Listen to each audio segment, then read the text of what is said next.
Hola y bienvenidos a un nuevo análisis en profundidad.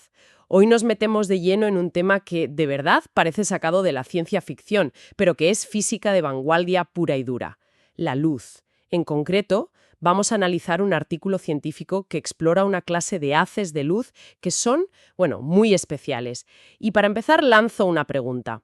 ¿Y si un haz de luz pudiera viajar por el espacio manteniendo intacta su personalidad? Y no me refiero solo a su forma, sino a su estructura interna de polarización, que es algo increíblemente complejo. Es que esa idea de entrada choca un poco con lo que sabemos de la luz.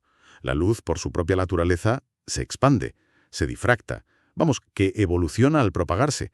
Pensar en congelar una de sus propiedades más delicadas, como es un patrón de polarización, mientras viaja libremente, es un desafío mayúsculo. Pues ese es exactamente el desafío que aborda un equipo de científicos de la Universidad Politécnica de Madrid, de la Complutense. Y de la Universitat Roma III, también. Eso es. Nuestra misión hoy es desentrañar cómo lo han hecho, cómo diseñan estos haces con patrones de polarización invariantes y, sobre todo, por qué esto es tan crucial para una técnica que se llama polarimetría.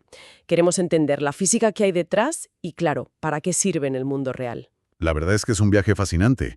Va desde la matemática más pura de las ondas hasta aplicaciones muy concretas en ciencia de materiales, en biomedicina o incluso en astronomía. Perfecto, pues empecemos por el principio, para que todo el mundo esté en la misma página.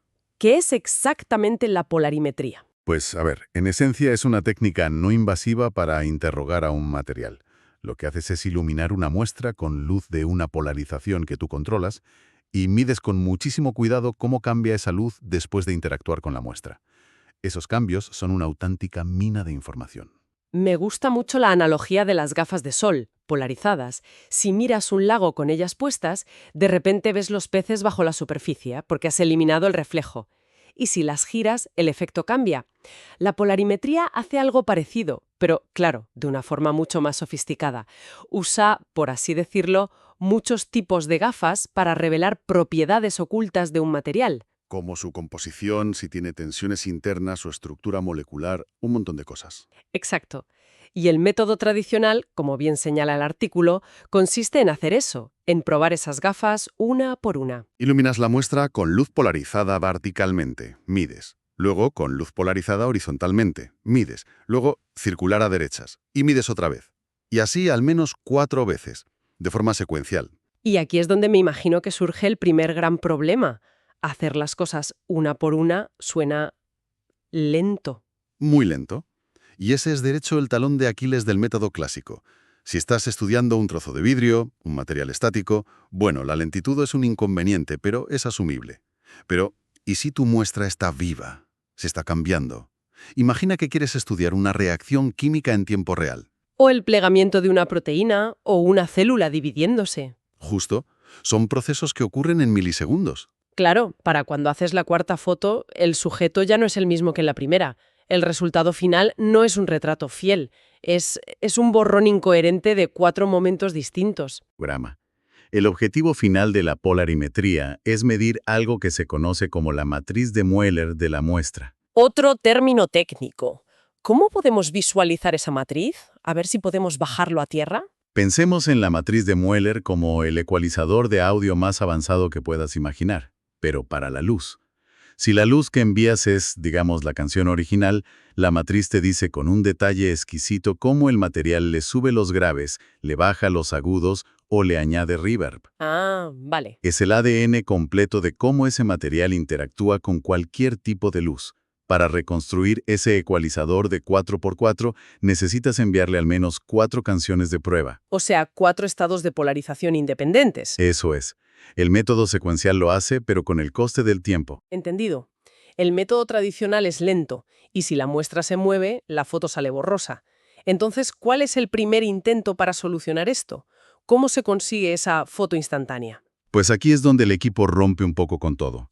En vez de hacer 4 fotos distintas, se preguntan, ¿y si pudiéramos meter toda la información de esas 4 fotos, y de hecho de infinitas fotos, en un solo disparo? Todo a la vez. Todo a la vez.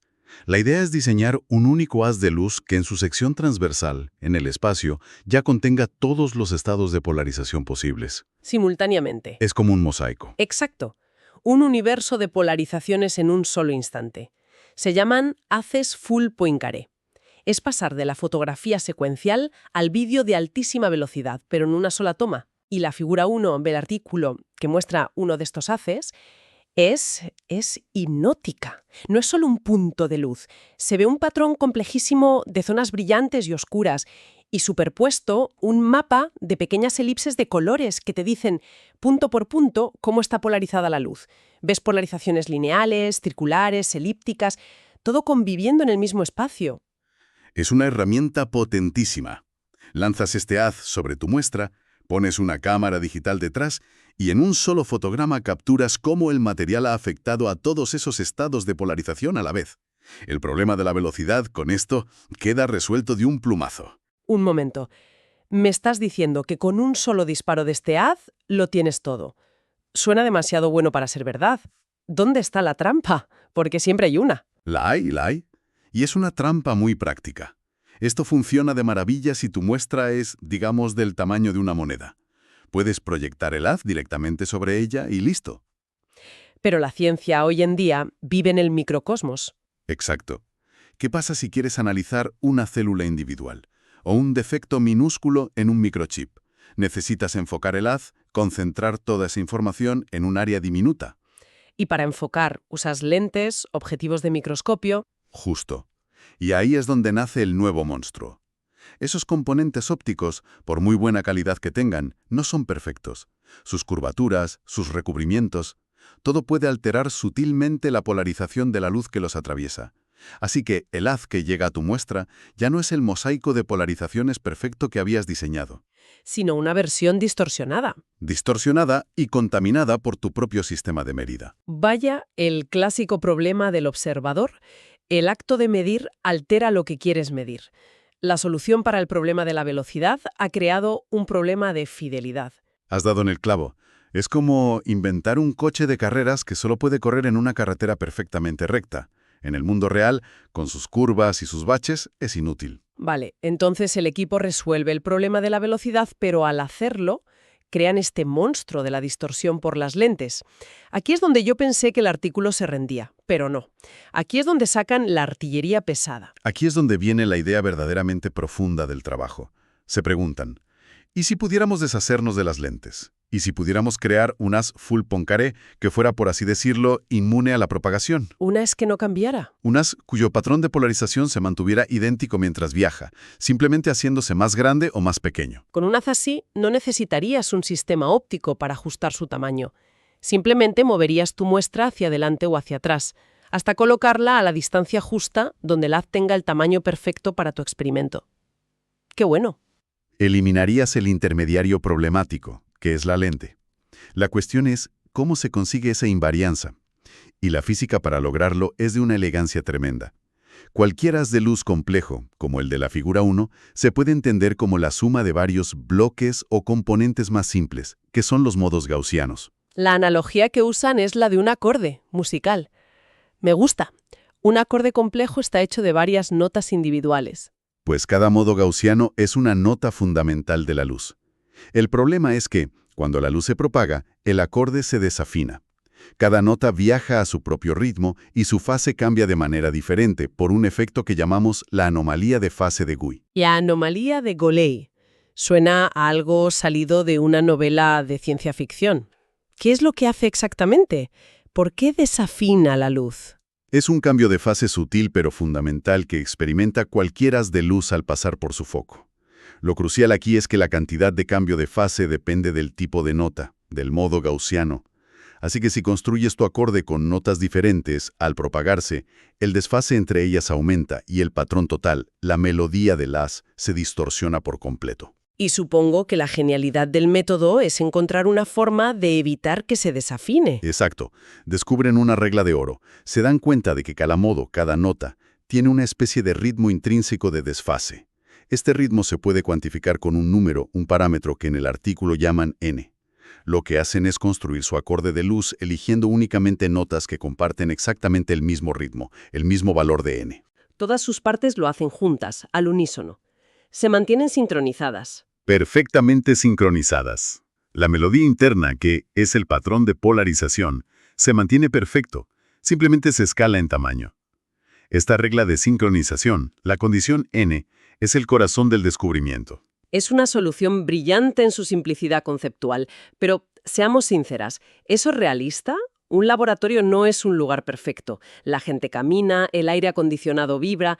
¿No convierte esta increíble precisión teórica en su talón de Aquiles en la práctica?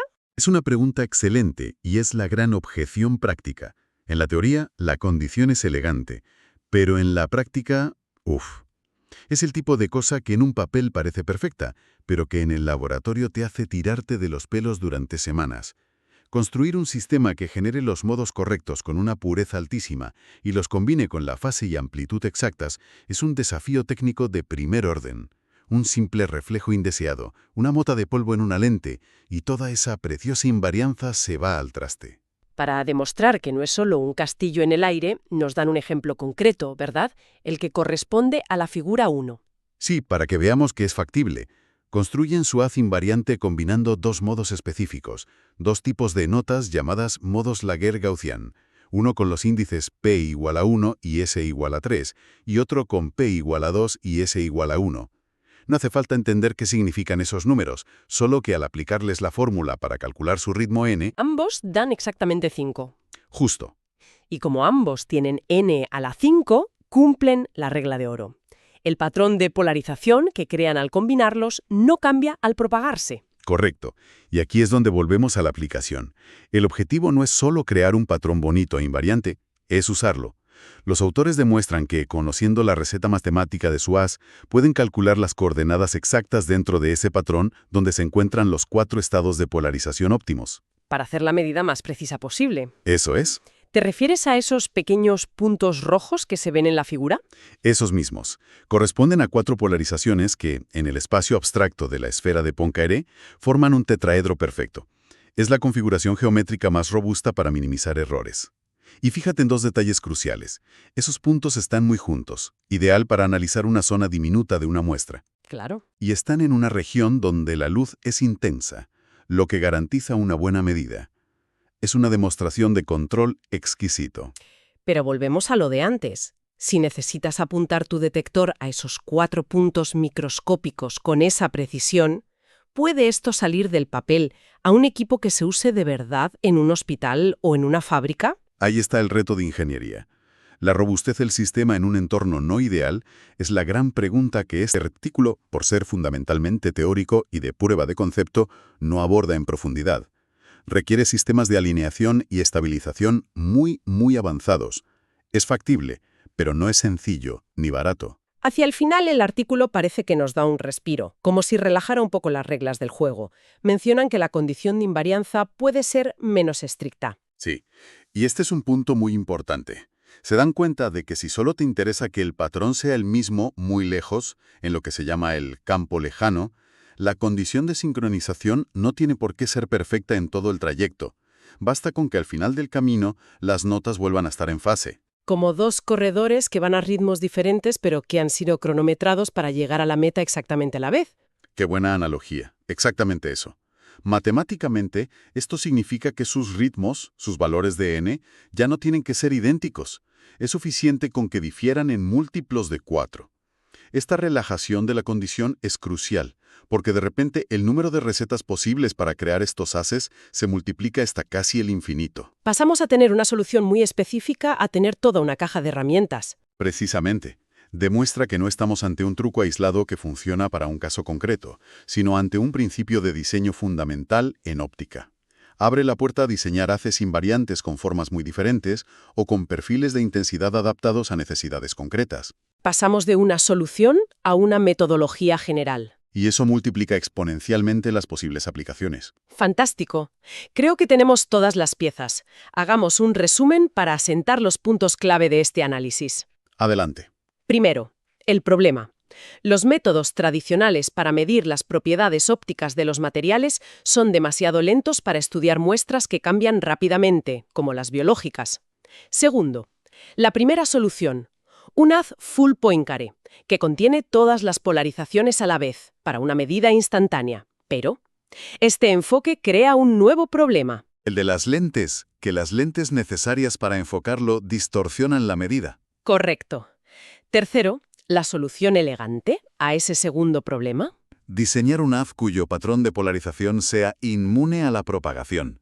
La clave es construirlo con componentes, con notas fundamentales, que evolucionan perfectamente sincronizadas porque comparten un mismo ritmo, un parámetro n. Y cuarto, la gran ventaja práctica.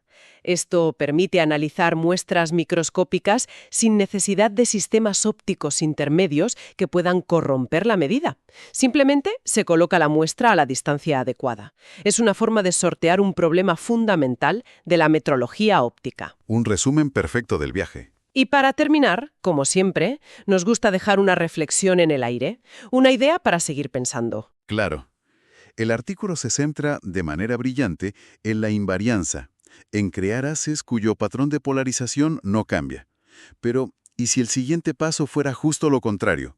¿Y si, ahora que entendemos las reglas, pudiéramos diseñar haces cuyo patrón de polarización evolucione de una forma totalmente controlada y predecible mientras viaja? En lugar de evitar el cambio, programarlo. Exacto. Podríamos usar esa transformación programada como una sonda aún más sensible y rica en información. Imagina un haz que va cambiando de polarización lineal a circular a medida que avanza, y ver cómo un material interrumpe o modifica esa evolución programada. Quizás estemos solo en el principio de lo que se puede hacer con esta luz estructurada. El verdadero potencial podría no estar en la luz que permanece igual, sino en la luz que podemos programar para que cambie a voluntad. Controlar la evolución en lugar de congelarla. Una idea realmente potente. Con esa reflexión nos despedimos. Gracias por acompañarnos en este análisis a fondo. Hasta la próxima.